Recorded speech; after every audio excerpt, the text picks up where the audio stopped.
Hello, can you guys hear me?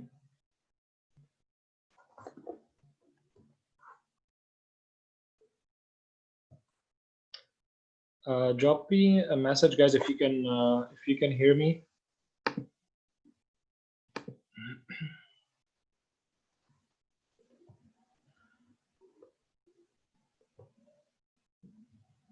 Hello, hello.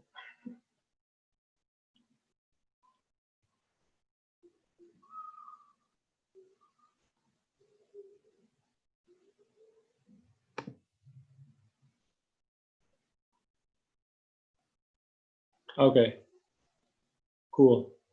All right, let's give it a couple more minutes for everyone to join in, and then we will start.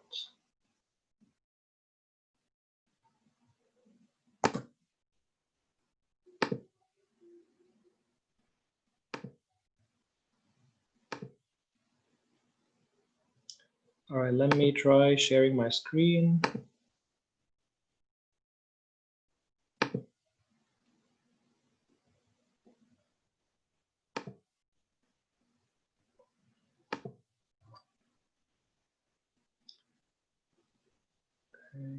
Chat. Can you guys see my screen now? Yes.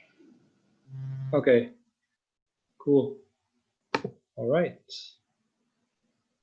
I'm gonna wait another couple minutes just to give some time for everyone to join in.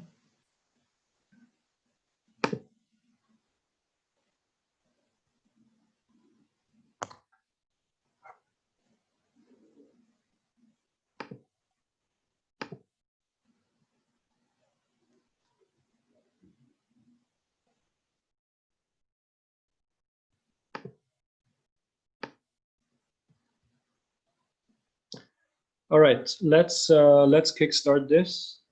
If you guys lost me at any point, audio or visual, just let me know. Drop me a message on chat or yeah, just say something. All right, cool. Let me give you just a bit of background on myself. So I've been working in digital marketing for over a decade now. I've worked on both agency and client side. I've worked for companies operating in mainly 3 regions: Middle East, Europe, and Africa. I've also had the pleasure of working with companies of different sizes. So from small businesses that had monthly marketing budgets of $500 all the way to brands that had the monthly marketing budget of $500,000. Most of my expertise has been around paid media, conversion optimization, and marketing automation. And since last year, I've been running my my own little consultancy and training company called Blue Pencil. And putting aside digital marketing, I also play guitar in a band, and the name of the band is CNR Mafia. And this is actually not my claim of being the best band in UAE. We actually did win a couple of awards from Hype Awards and What's On, and a few other ones. So I just wanted to show you one of our gigs. So I'm not sure if you're familiar with Bon Jovi. I'm pretty sure some of you are familiar with the band Bon Jovi. So they came and they played in Abu Dhabi in 2014.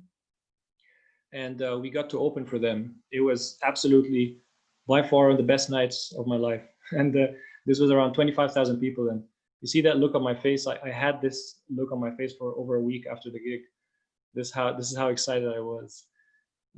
But yeah, that's the other side of me, basically. So music is a huge part of my life. All right, so today we're going to talk about KPIs.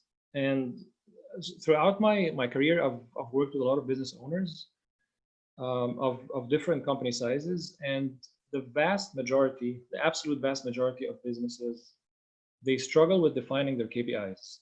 So either they don't know how to set the right KPIs, or they set the wrong KPIs for different objectives. So I'll give you a couple of examples. A business would say something like, our KPI is to grow our traffic. And that's it. They would consider that as a KPI. And obviously that's not enough, because you need to give context to that KPI, right? So by how much percentage are you planning to grow your traffic, and within what period of time? Is it 10% within 3 months, or is it 50% within 6 months, or is it 5% monthly? So that's the first problem that I've seen with most businesses. Another problem that I've seen is that businesses would have a KPI, but then they would have the wrong KPI for the wrong channels. So I'll give you a simple example. A business would say, our objective is to generate conversions within the next 2 months. So let's say whatever, 50 conversions every month. But then they would put a large portion of their budget into channels like display ads and YouTube ads, for example. And then they would expect these channels to generate conversions. And what happens, obviously, is that most of the time that doesn't happen. Now, the thing with having the wrong KPIs, or basically not having KPIs at all, is that you're constantly being misled, right? So you're looking at the wrong numbers. You're expecting one thing and you're not getting it. Something that might seem good on the surface might actually be hurting your objective, or something that might seem bad on the surface might actually be good for your objective. So having the wrong KPIs, you're basically running blindly. And usually what happens is companies that struggle with having the right KPIs in place, basically this leads to frustration, right? So your expectations are just never being met. You start doubting your team, you start doubting your strategy, you start doubting your own judgments, and you go down this rabbit hole unnecessarily. And it's really all you need is just to look at the right numbers for the right cases or the right objectives. So that's what we're going to be talking about today, is how to have a better understanding of KPIs that best serve your objective. So to begin, I wanted to first just lay some foundation. And this foundation should help you with just having like the good foundation and good base, and understanding what kind of metrics to look at for the different objectives that you have. So I've basically looked at 3 types of objectives. And if you look at the vast majority of businesses, at any given point in time, regardless of the sector, a business would probably be looking at one or more of these objectives for their digital marketing activities, typically, right? So a business, you're looking to generate visibility of your brand. So you're trying to reach as many eyeballs as possible, or as many relevant users out there. And your objective is simply just to get visibility of your brand. So that's one objective. Another objective could be to drive traffic to your website. So in this case, you basically want people to consider your brand, right? So either going traffic to the website or app downloads, right? So whatever your property may be. And obviously we see that as an objective across a lot of businesses. And then the third objective, you could be looking at conversions, right? So you want people to take an action on your website or your app. And in this case, a conversion could be anything. So it could be a transaction, an order, or it could be filling a form, or clicking on a button, or playing a video, or viewing a certain number of pages per session, whatever the conversion may be, but essentially an action that happens on the website. Now, these pretty much cover most of the objectives for the vast majority of businesses, right? You're from a very top level standpoint, right? You're looking at one of these or more of these, one or more of these 3. Okay? Now, in order to know which KPIs exactly are used for each objective, before I dive into that, let's just cover that point. So if you look at these objectives, visibility, traffic, conversions, you will see that it is mirroring the marketing funnel. Now, I'm sure you're all familiar with the marketing funnel, and I'm sure you've seen a lot more granular examples of a marketing funnel where the funnel consists of 5 or 6 different stages. But this is just a simplistic form of a marketing funnel, and these are really the core stages of any marketing funnel. So the objective of visibility would naturally be serving your upper funnel users. Your traffic objective would be serving your mid funnel users, and conversions would be serving your lower funnel users. So obviously the very starting point of setting your KPIs is, before you dive into the KPIs, is to know who are you after, right? And having the right objective for the right goal, or the right kind of stage of the marketing funnel. Because a lot of people, they also make mistakes even at this very early stage of, they would, for example, try to reach as many people and at the same time want to drive as many conversions within a very short period of time, which doesn't make sense, right? Like if you're going after conversions, you should be going after lower funnel users. If you're going to have visibility, you should go after upper funnel users. So this kind of view just gives you a very basic kind of understanding of where to start. And then the next thing is, we want to start looking at which KPIs or which metrics to look at for every objective. So what I've done is I've divided the KPIs into 3 types of KPIs to make sure that we cover all the relevant KPIs for every objective. And we're going to be looking at 3 types. So the first type of KPI is volume-related KPIs. The second type is relevance, and that's a percentage, and cost-effectiveness KPIs. So these are they have a monetary value, right? So these are money-related KPIs. So let's look at the first objective of visibility. The volume KPI that you will almost in all cases be looking at for visibility is impressions, right? So simply how many number of times your message or your content or your ad has been seen online.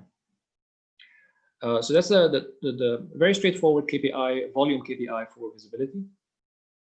And your cost effectiveness KPI or metric for the objective of visibility is most likely going to be CPM, right? So essentially what you're saying here is how many, like the cost per 1,000 impressions. So essentially what you're trying to do with this cost effectiveness KPI is basically you just want to make sure that you are driving those impressions cost effectively, right? So the lower the CPM, generally the better, because this means that you are able to drive more and more impressions cost effectively, right? So you're being more cost effective at driving those impressions. Okay, so it's very straightforward.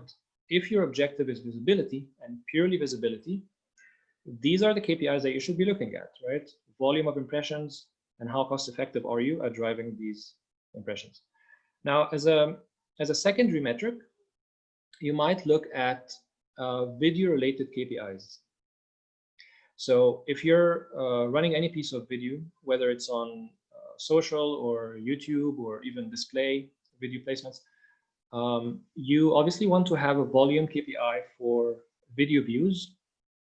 So you want to see how many times your video ad or your video has been watched, or at least part of it. And then you will have a relevance type of KPI. And in this case here, it's called view rate. So the view rate, again, is a percentage. And what it tells you is it basically says, what is the percentage of video views that you have received out of all the impressions? Okay, so if you've received 1,000 impressions and 200 video views, this means your view rate is 20%. Now, why is the relevance KPI important?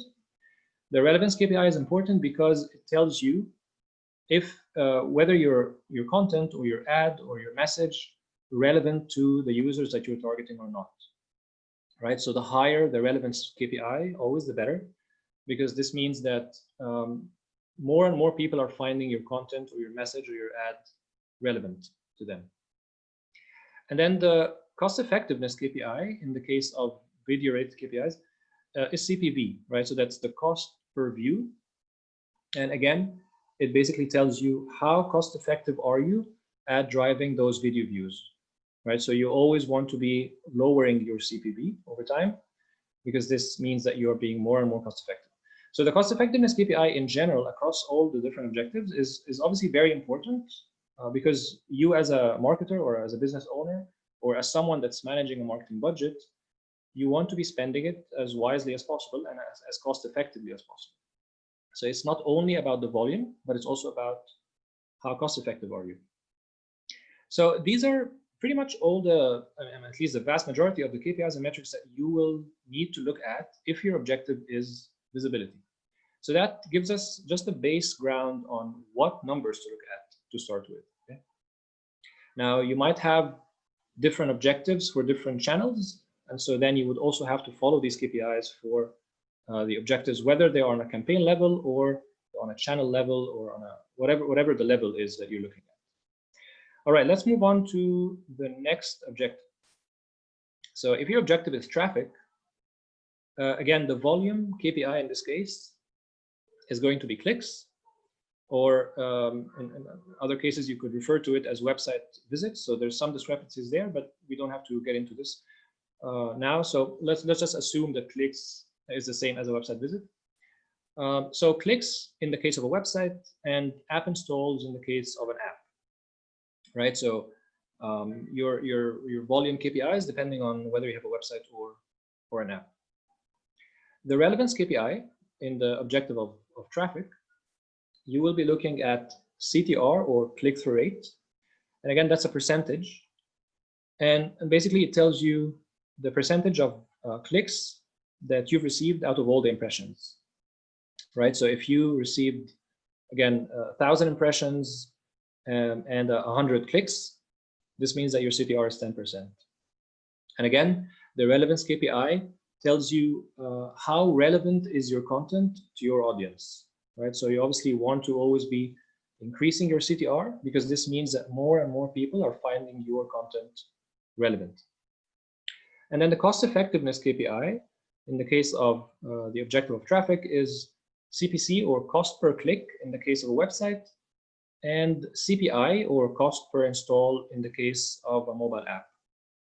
Again, it's important to look at the cost effectiveness KPI because it tells you how cost effective are you at driving those clicks or those app installs.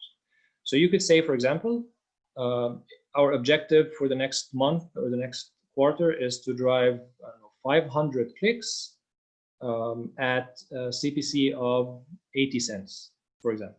Okay, so this is basically the kinds of numbers and metrics that you would be looking at for the objective of traffic. Now, moving on to the last objective, which is conversions. So obviously, the volume that you're looking at, the volume KPI is conversions. So how many conversions? The relevance KPI is conversion rate, which is the percentage of conversions out of clicks or website visits. Again, you'll want to be increasing that because it tells you that your website and your offering and your product and service are relevant to the people that came to your website or your app. And finally, the cost effectiveness KPI for the conversions objective is CPA, or cost per acquisition. It's basically referring to cost per conversion, right? So acquisition and conversion in this case are the same thing. And again, this is one of the most important KPIs because it tells you how cost effective are you at driving conversions. Now, we all know that any business or app, any website, or app exists to serve a conversion, right? So any website is there in order to generate conversions. Now, this conversion could be anything, like I said. It could be an order, it could be a lead, it could be an engagement metric on the website, but any website would eventually have a conversion. And so CPA is very important because it's really telling you, are you being cost effective at the bottom line objective and goal of the website or not? So you could say, for example, our objective, our goals for our KPIs for the next month are to drive 50 conversions at a CPA of $10, for example. Okay. And then you have the last thing is you could have secondary set of KPIs for conversions in case you're an e-commerce website. So in case you're an e-commerce website, you will want to be looking you would want to be looking at conversions, which is the number of orders, but also you probably want to look at the revenue as a volume KPI, as a secondary volume KPI. And another secondary KPI in the cost effectiveness side would be ROAS, or return on ad spend. And basically this tells you, it's basically an ROI metric, right? So it's revenue divided by spend. Essentially, it's telling you how much are you making versus how much are you spending. So that's obviously a number that you want to be growing. So what you're looking at right now literally covers all the different metrics that you want to be looking at per objective, right? So it's very clear now, if you have this view in front of you, you know that if your objective is visibility, whether it's for the entire campaign or for a specific channel, then you should be looking at these KPIs. If your objective is traffic, you should be looking at those KPIs. If your objective is conversions, etc. Right? And I've seen so many cases where, and this might sound very simple, but I've seen so many cases where businesses would have an objective of, let's say, visibility, but then they would look at KPI of, I don't know, conversion rate, or they would have an objective of conversions, and then they would look at the KPI of impressions or CTR as the main KPI, and then they would really focus on that. And obviously this leads to problems, because you're just simply not focusing your efforts and your attention to the right KPIs, and usually that leads to frustration because you never meet those expectations that you have. Okay? All right, so now that we have this foundation, and we understand what types of metrics we should be looking at for every objective. Now the next question is, okay, so now let's say I have an objective of conversions, and I know that I should be looking at conversion rate as my relevance KPI. But then the question is, what should be my target conversion rate then? Should it be 1%? Should it be 3%? Should it be 10%? Or if my objective is traffic, I know that I should be looking at CPC as my cost effectiveness KPI. But again, should it be 20 cents or 90 cents or 3 cents? $3. So this is what we're going to talk about now in the next slides, is how to know what should be your target KPI, or at least having a starting point of knowing what exactly should be your target KPI to begin with. Okay. All right. So in order to do that, I'm going to look at two types of businesses. So I'm looking at an e-commerce business and a lead generation business. And these two types of business pretty much cover the vast majority of businesses out there, right? So if you're a business, you're most likely, your end goal is either to have people transact on your website, so on e-commerce, or you want to generate leads. Now, you might have other cases of businesses, like, for example, publications, where maybe the conversion could be something like engagement metrics, so just spending time on the website or reviewing multiple pages. But I've taken these two examples because I would say they would be the most complex form of businesses to come up with KPIs for. So in case the publications, it's easier. And when you will see in the next slides that the framework that I will show you could apply to any type of business, really. So an e-commerce business, again, it's a business where the transaction happens on the website or the app, right? So the user pays the business on the website or the app. So in this case, whenever we refer to conversions, we're actually referring to customer transactions, right? In the case of e-commerce. While in the case of lead generation, it's a business where the transaction doesn't happen on the website or the app. And so in this case, the conversion is, whenever we say the word conversion in the case of lead generation, we are referring to form submissions, right? So for example, this could be one example of a lead generation, or let's say clicking on a phone number. The most common form, it would be a form submission, right?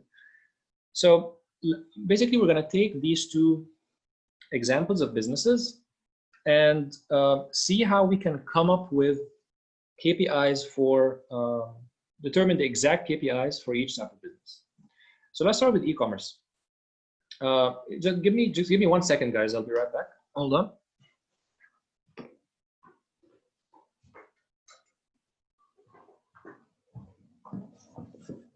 All right. So let's start with the first type of business, which is e-commerce. Now, in order to do this properly, we have to work it out backwards. Okay, so we have to start, our starting point in this exercise is defining the very end goal of the e-commerce business. Okay, and from there, we will figure out all the other KPIs. And typically with most businesses, they have a pretty good idea on what is the end goal, or how many customers they want to generate, or how many orders they want to generate. Like it's if you ask most businesses, for example, how much budget do you have for marketing, most of them will have no idea. But if you ask them how many customers you want to generate, or how many conversions you want to generate, the vast majority of them will have a good idea on how many customers or conversions they want to generate in a given month, or a quarter, or 6 months, whatever. So let's assume in this case that this e-commerce business wants to generate 100 conversions or 100 transactions in this case.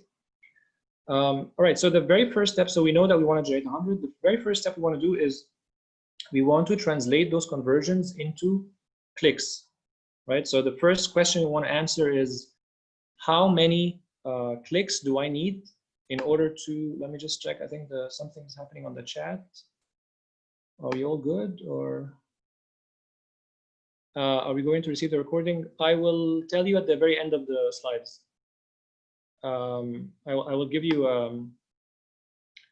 I will explain to you where to find the recording basically at the end of the slides. Also, I will get to all the questions.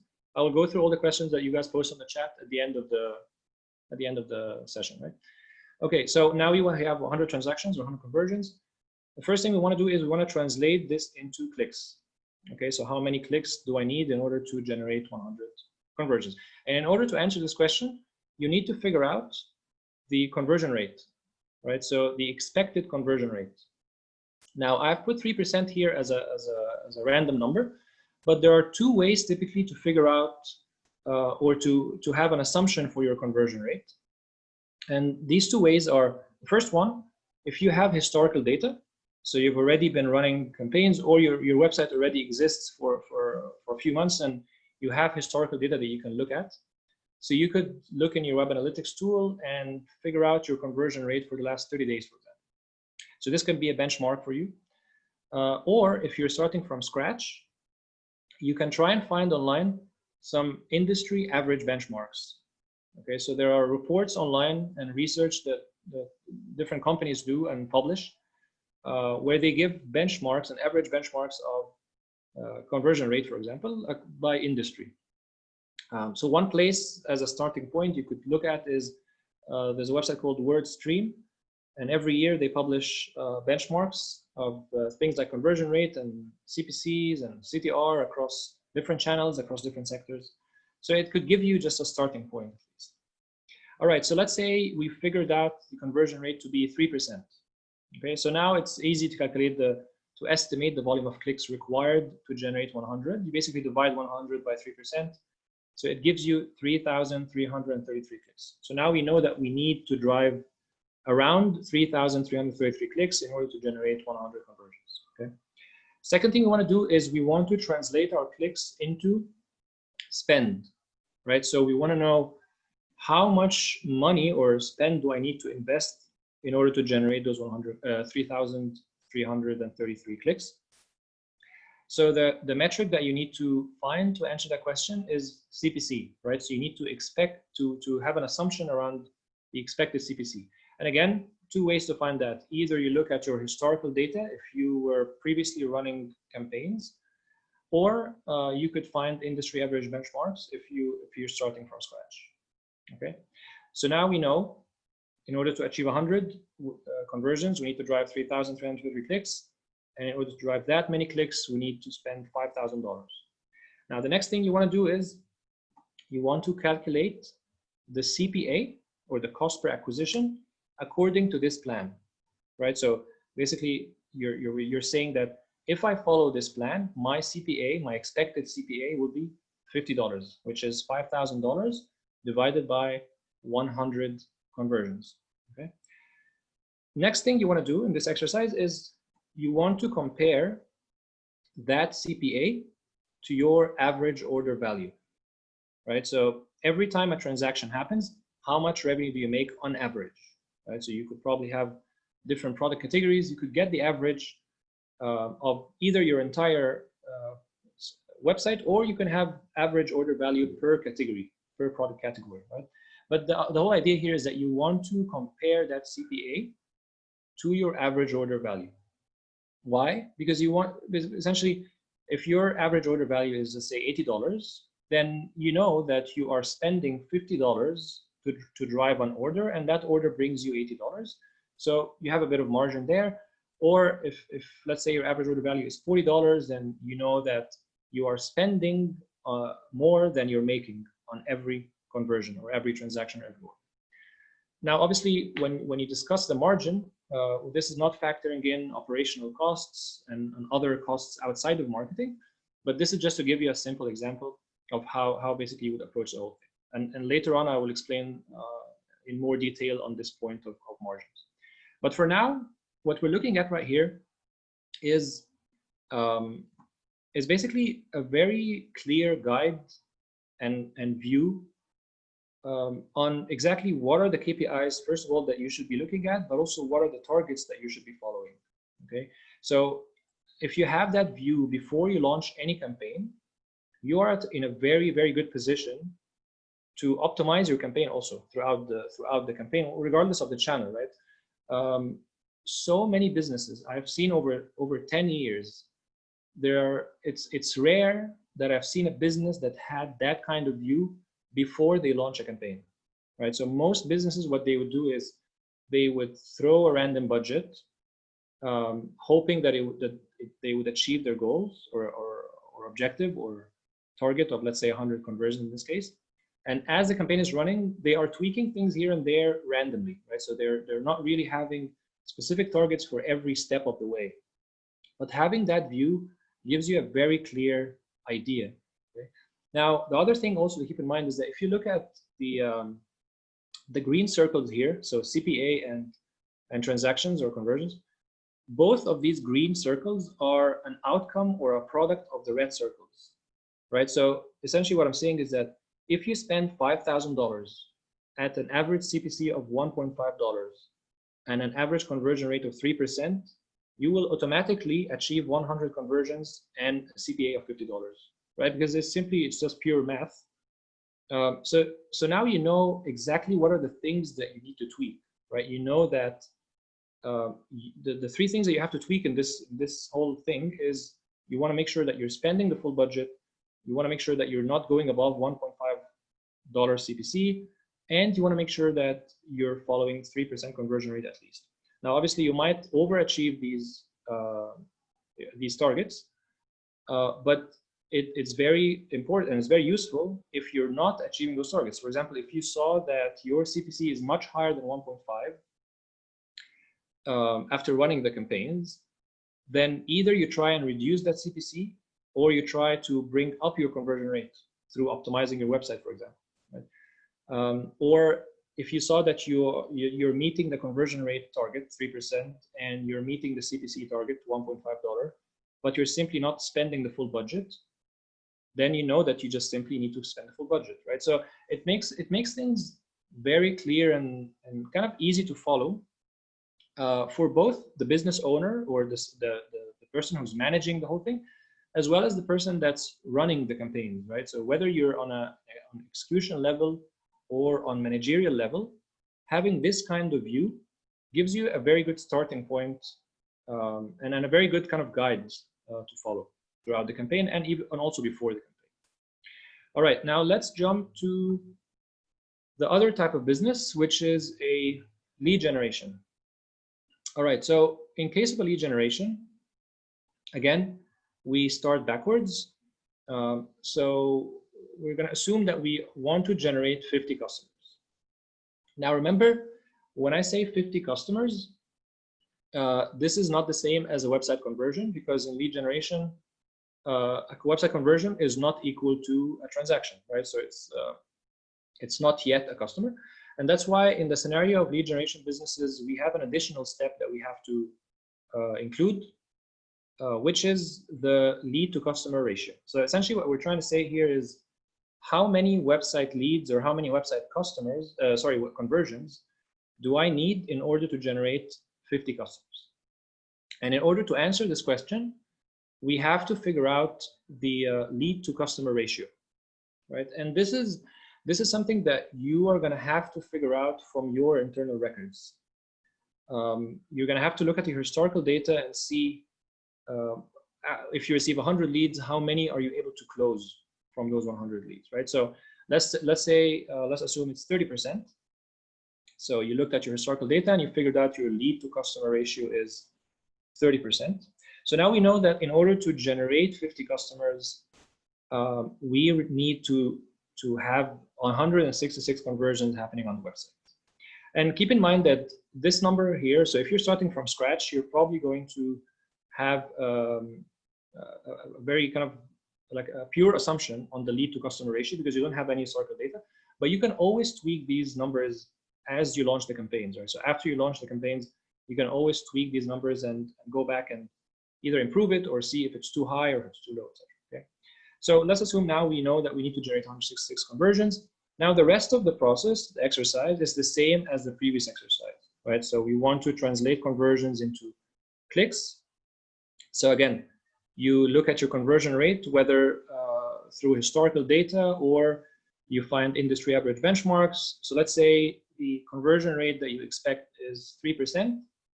And so now you know that in order to generate 166 conversions, you need to drive 5,533 clicks to the website.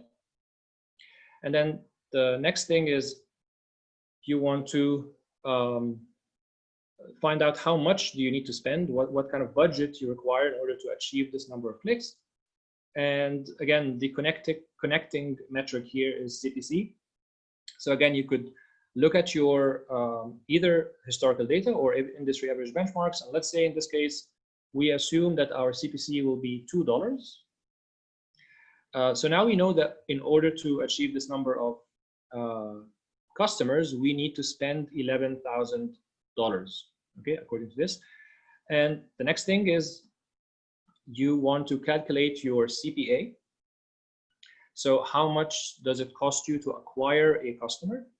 So you simply divide 11,000 by 50 customers, and this tells you that your CPA is $220.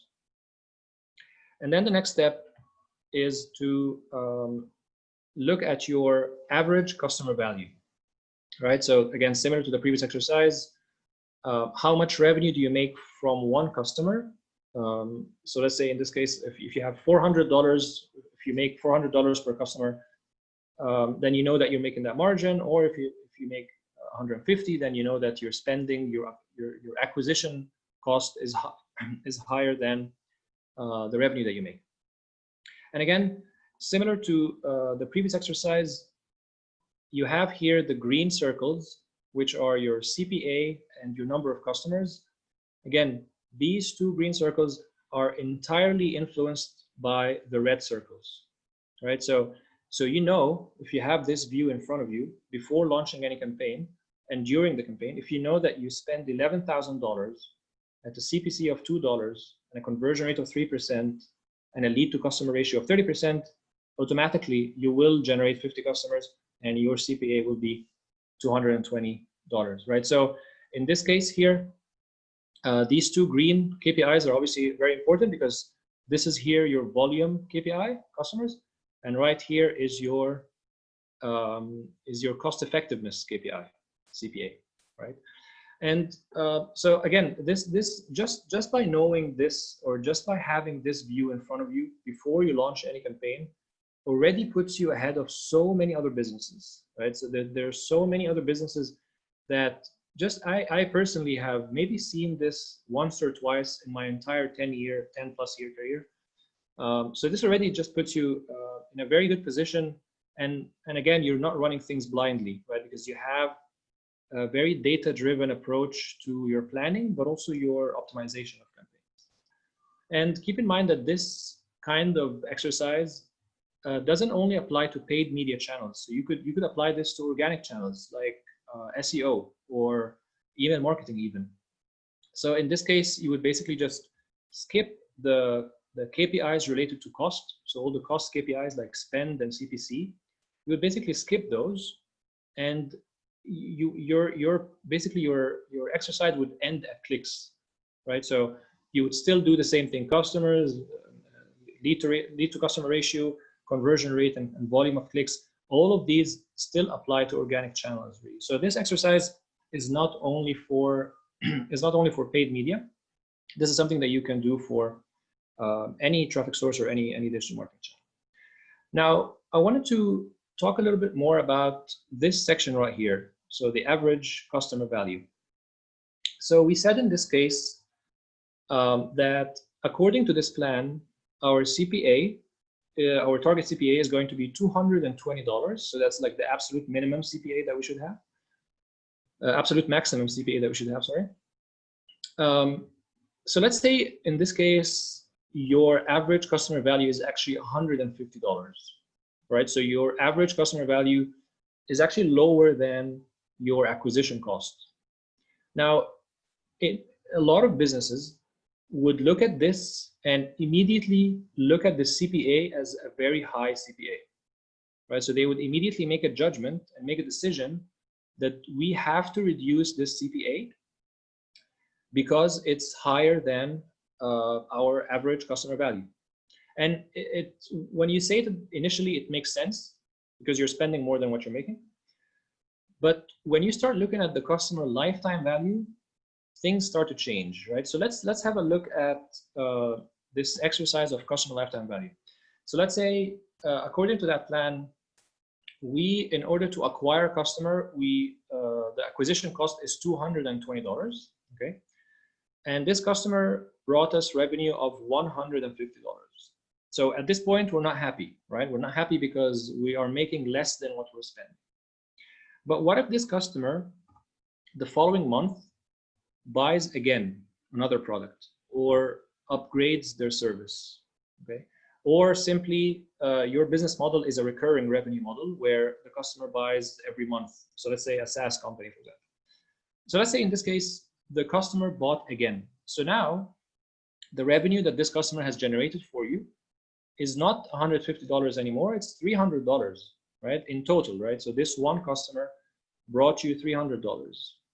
Now, already this image changed, right? Because now actually this customer brought us more revenue than the acquisition cost. So it's starting to get to look better now. Now, what if this customer again bought on month number 5? So they bought another product or they upgraded another service, whatever it is. So now this customer has bought 3 times from us. So we've made a total revenue of $450. Now it's looking even better. Now, what if this customer buys again on month number 12 for the 4th time? Now we have made $600 over the lifetime of this customer. So now if you compare that CPA to that revenue, things look very different now, right? So that CPA doesn't look as bad as it looked initially, right? It's actually not bad at all, right? So we're making almost 3 times ROI on this customer. So just by expanding our view, just by expanding our horizon and understanding the customer lifetime value, we have a much better understanding of the CPA KPI, right? We have a much better understanding of whether CPA is high or low, or is it profitable or not. And this is important because CPA determines a lot of things, right? So if you have a very low CPA target, this means that you're going to have to spend very, very little. You're going to have to bid very low, for example, and you might be squeezing yourself too much in CPA if you don't have that long-term view or customer lifetime value.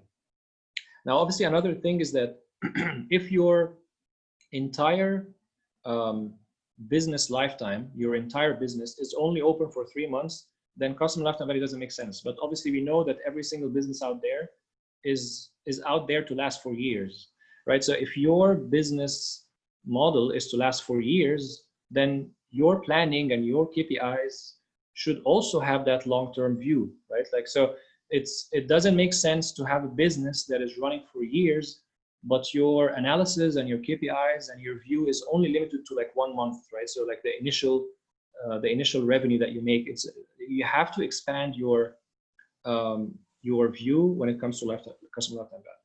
Now let's look at some of the benefits of measuring your customer lifetime value, because it has benefits beyond what we spoke about. So the first thing is understanding your most valuable customer segments. Now, if you, for example, as a business, you have, let's say, 5,000 customers. Do you think all 5,000 customers are equally important to you as a business? Do you think they all have the same exact value to you as a business? Of course not. Some customers buy more from you. Some customers are more loyal to you. Some customers are more likely to recommend your product or service. So you have to have this understanding of the customer lifetime value, because then you are able to identify the segments of users or customers that are more valuable to you. So for example, are males more valuable or females in your business? Are younger customers more important or older customers? Are customers in city X more important or customers in city Y? Are customers that buy from their mobile devices more important or valuable on the long term compared to customers that buy on desktop, for example? So you can look at any dimension and really build these segments of your customer database to truly understand which customer segment has the highest customer lifetime value. Okay, why would you want to know this? Because then you can do things like, obviously, you can give those valuable customers a special treatment, right? You want to treat them differently from the rest of the customers because they are more valuable to you.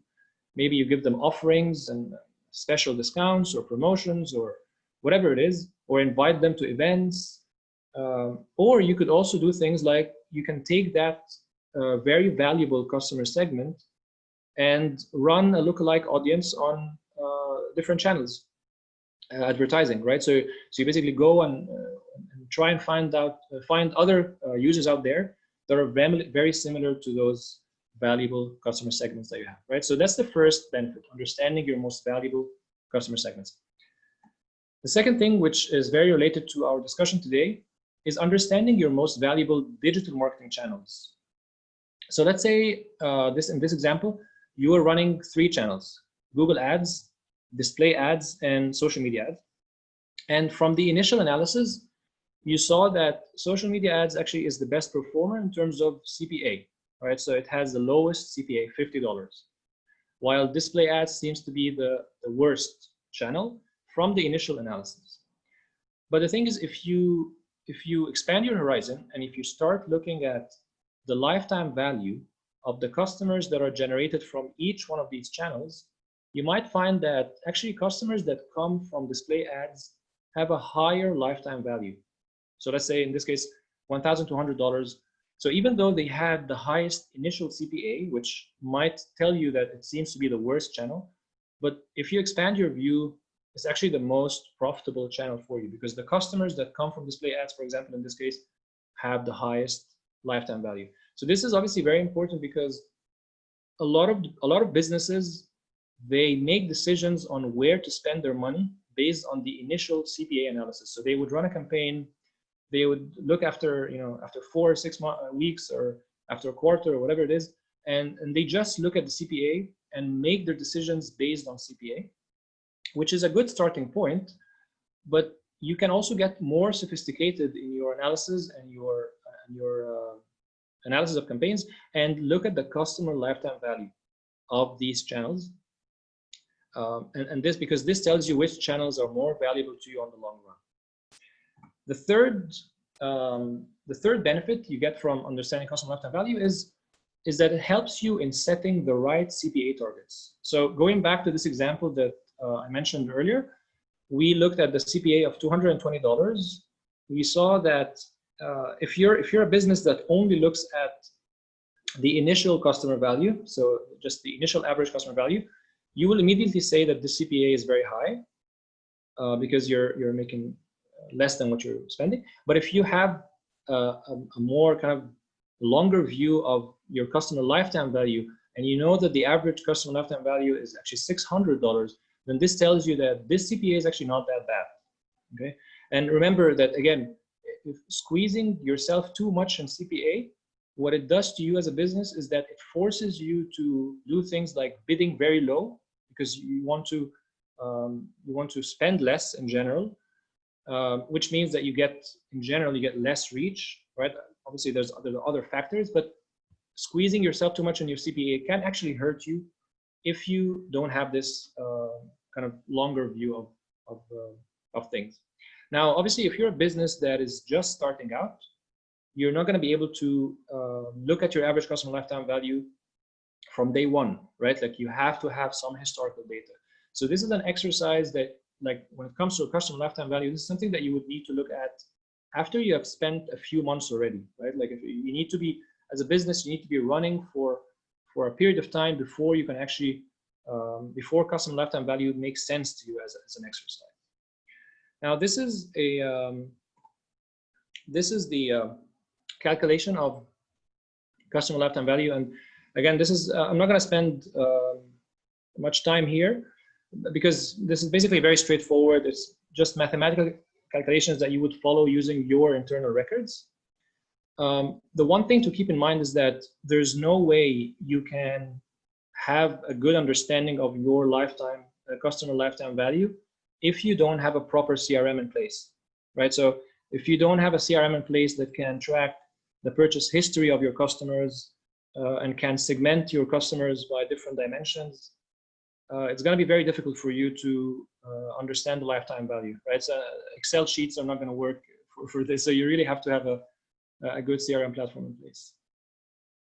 So that's pretty much it. Last thing I'm just going to leave you guys with is, so I have, like I told you, I've been working for the past decade with business owners, and I've seen the struggle that they're going through and the mistakes they're making.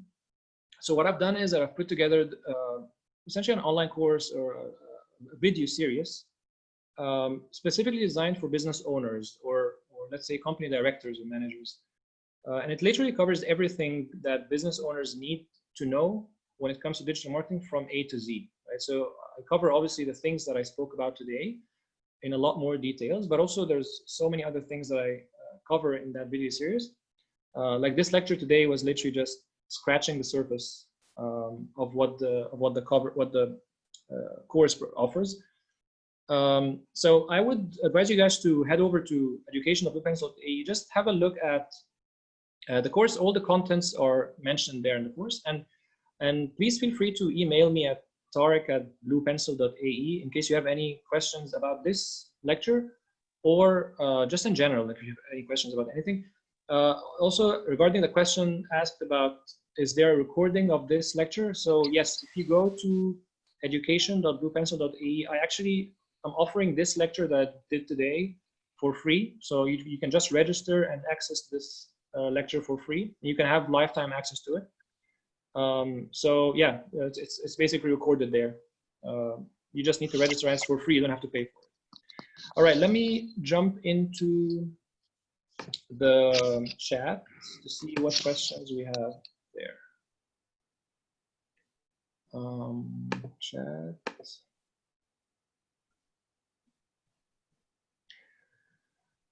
Okay, let's go all the way up. What do we got here?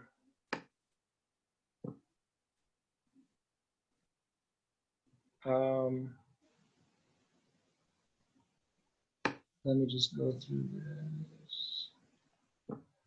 Okay, just a sec. Let me just look at.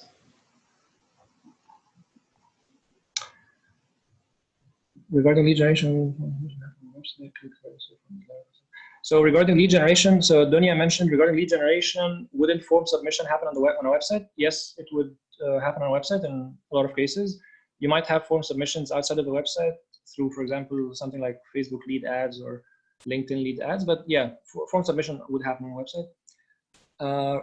Yeah, so regarding the recording, as I mentioned, it's on the website education.bluepencil.ae. You can find you can register for free and access the lecture.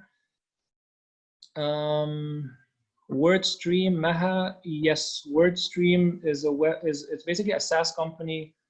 They have a software for managing advertising, online advertising, and they release every year benchmarks of because they have thousands of accounts that use their software, so they release every year benchmarks on click-through rate and CPC and conversion rate by sector. So it's a good starting point if you're starting from scratch and you don't have any historical data. Yeah, so it's global. I don't see anything from our market, so it's global.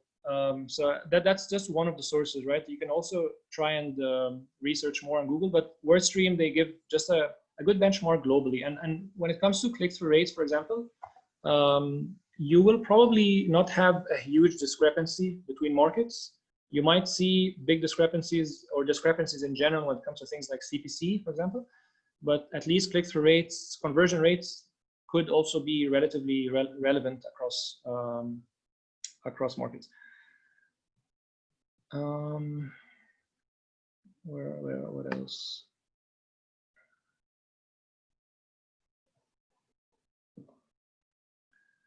Okay. Okay, so someone mentioned, how can we determine a horizon for a CLV? So I think with the CLV calculation over time, so the longer your business runs, the more likely you are to have a complete view of the longest lifetime of any customer that has worked with your business, right? So I think if your business has been running for 5 years, for example, you probably have a pretty good idea on what is your exact average CLV, because unless you're a business that can keep a customer for years and years and years, which is not the case in a lot of businesses. So it's relatively, I would say, you could start getting an idea on your CLV. Obviously, it depends on the business, but if you run for a year, you could have a rough idea at least, like just as a starting point. But again, the longer you run, the better your CLV calculation will be, more accurate.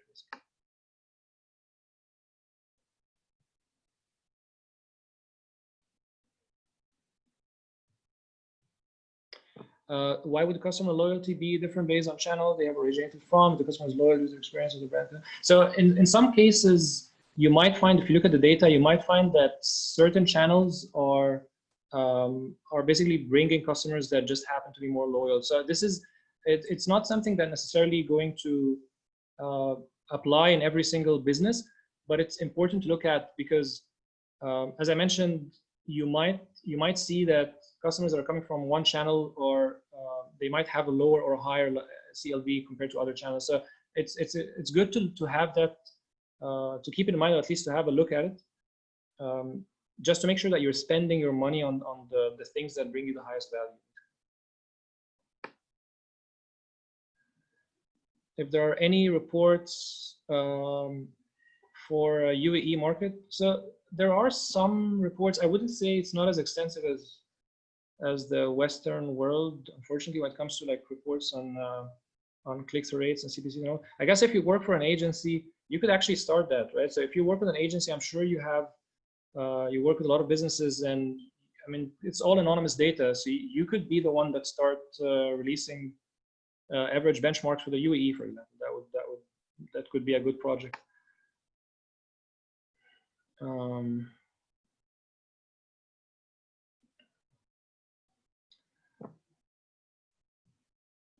What else? Okay, cool, awesome. I guess we've probably covered all the questions. Is there anything else that you guys any other questions or anything else you wanna? So again, as I mentioned, the recording of this lecture is already on my website, education.bluepencil.ae. You can access it there, and also check out the course that I put together for business owners. I think you guys will find it useful. Maha, so yeah, I answered this question earlier. I'm just going to repeat again. So how long on average should we wait for customer lifetime value? Again, as I mentioned, usually the longer your business runs, the better, the more accurate your understanding of CLV will be. Sorry, I didn't realize the answer. Okay, no worries. But did you get the answer? No? Or okay, cool, awesome. All right, guys, awesome. I'm happy to hear that you guys found this useful.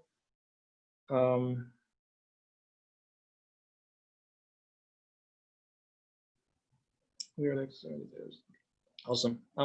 It's been a pleasure, guys, and please feel free to email me anytime if you want. I'm gonna throw my email in there just in case you guys want to have any questions about anything. Or so that's my email right there. And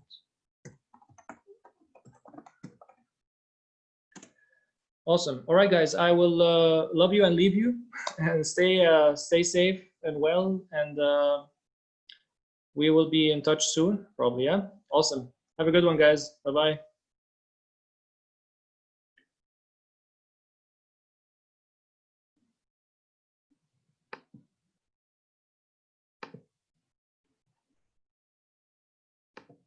Sorry, okay, just Mariam, you mentioned, can we send our reviews on this session?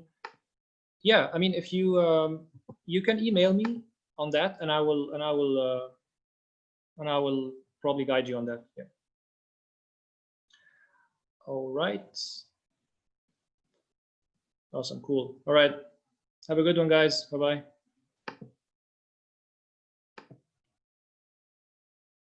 Oh.